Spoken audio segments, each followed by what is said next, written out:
Hello, welcome back to Mr. Engel's Read Alouds. Today we're celebrating the life of Dr. Martin Luther King Jr. with the story My Daddy, Dr. Martin Luther King Jr.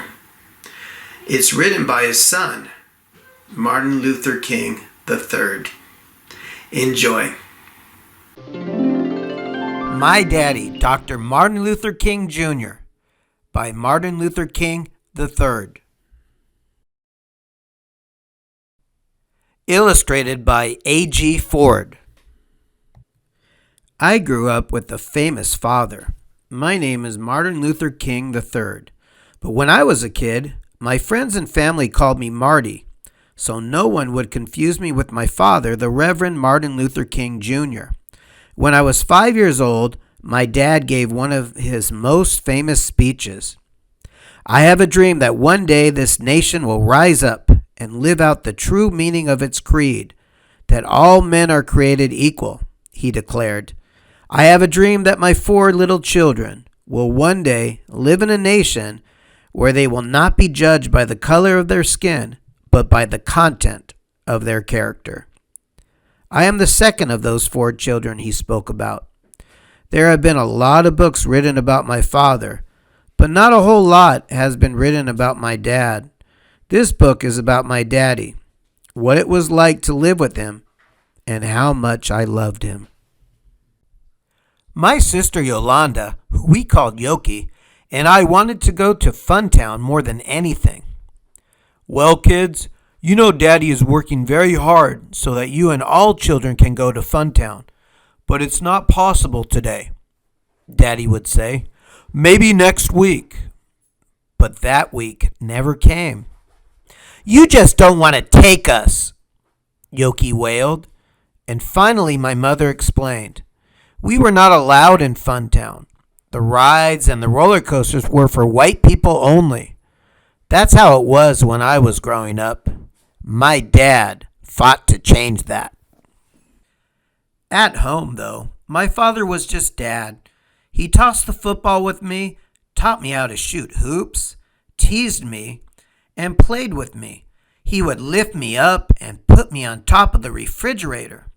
I imagined swinging from the ceiling fan as if I were flying in my own airplane. Then I would let Daddy catch me as I fell into his arms. Away from home, things were different. It wasn't always easy being the son of Martin Luther King Jr. What's your name? The 2 older boys asked. I don't remember, I said. I forgot. I knew it was wrong to lie. Why'd you say that, Marty? My mother asked later. You know your name. It's your father's name. I knew. And I knew why I hadn't said my name. Because I was afraid. Some people didn't like my father's work. He was stirring up trouble, they said. My father never stole anything or hurt anyone. Even so, he was thrown in jail more than 30 times. He had the courage to stand up and say, "This law is unfair." And sometimes he was arrested for that. Once a neighbor was driving me home from school. On the radio, we heard that the Reverend Martin Luther King and about 80 other people had been thrown in jail. I was terrified. I ran inside my house crying and asked my mother, "Why did Daddy go to jail? What did he do wrong?" My mother hugged me. Your dad went to jail to help people, she told me. Some people don't have enough to eat, or comfortable homes, or clothes to wear. They are not as fortunate as we are. Daddy went to jail to make it possible for all people to have these things. Don't worry. Daddy will be coming back. I carried her words close to my heart. A year later, when Daddy was arrested again, Yoki was afraid that he wouldn't be back for Christmas. This time, I was the one who consoled her. Don't cry, Yoki.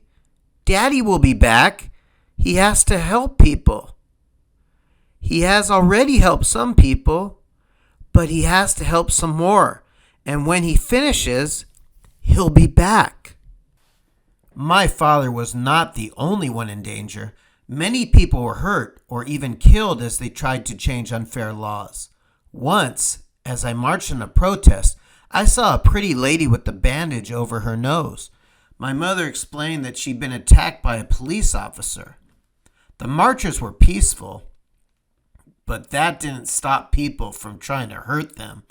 Even police officers sprayed marchers with fire hoses or turned dogs on them. Later, a police officer came up to us with a huge dog that growled at me. I was terrified. "It's okay, Marty," my dad told me as he took my hand, and I felt safe. My dad was not a tall man, but he always made me feel like he was a giant. I was never afraid when I was with him. No matter how bad it got, my dad never fought back. "We must meet violence with nonviolence. We must meet hate with love," he always said. Nonviolence wasn't just for marches and protests. It was for home as well. One Christmas, my brother Dexter and I got toy guns for presents. Most of the other boys in the neighborhood played with guns, and we wanted to be just like them. But we knew that guns were wrong. They were not toys. They were machines made to hurt and kill. Together, the whole family took the guns outside, made a bonfire, and destroyed them. That night, as my brother and I watched our gifts burn, we believed we were destroying all the hate in the world. One bonfire couldn't fix everything, but some things were getting better, like the law that kept black and white children from going to the same school. When I was in 3rd grade, that law was finally changed. My mother told Yoki and me that we'd be going to a new school in September. I didn't want to be the new kid who sat alone. Yoki felt the same way. "We don't want to go," we complained. "We don't want to be the only black kids at the school." My mother said she'd see what she could do. The day before school started, we found out that our 3 friends, the Abernathys, would be going with us to the Spring Street School. I was glad to have my friends and my sister with me, because when we got to the school, there were flashbulbs going off and TV cameras everywhere. Why did reporters want to talk to us? We were just kids going to school like everybody else. We were each in different classrooms. It was strange to be the only black kid in my class. I felt like everyone was staring at me the whole day. One kid even made a nasty comment. "Wouldn't you rather be at a school with your own kind?" he asked. "Why aren't you at your own school?" "We're all the same kind. We're all kids. And Spring Street is my school now," I said. My father fought for us to be just kids attending the same schools. It was what he meant when he said he dreamed of his children being judged by the content of our character and not by the color of our skin. One school at a time, one child at a time, one heart at a time. That is how the world is changed, by reaching out to other people with kindness and compassion.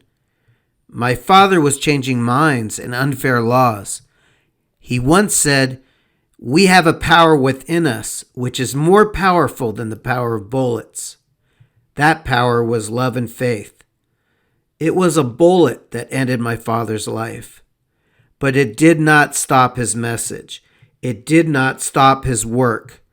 My father was there to see me start school, and he wasn't around to see me graduate. I was only 10 years old when he was killed. I was so young when my father died, but I'm blessed with the memory of a warm and playful man. And I'm reminded of him everywhere I go, There are streets and churches and schools named for my father in almost every city in the United States. And on the third Monday of every January, we celebrate his birthday as a national holiday. These things honor his memory and keep his spirit alive. We must continue to change minds, as my father did. We must continue my father's work for freedom and equality for all. It wasn't always easy being his son, but I am so proud to be that son, and I am so proud to share his name. Thank you for coming today to Mr. Engel's Read Alouds. What a really wonderful book about how important it is for all of us to be kind to each other. And also it was a really beautiful tribute from a son to his father. See you next time. Bye.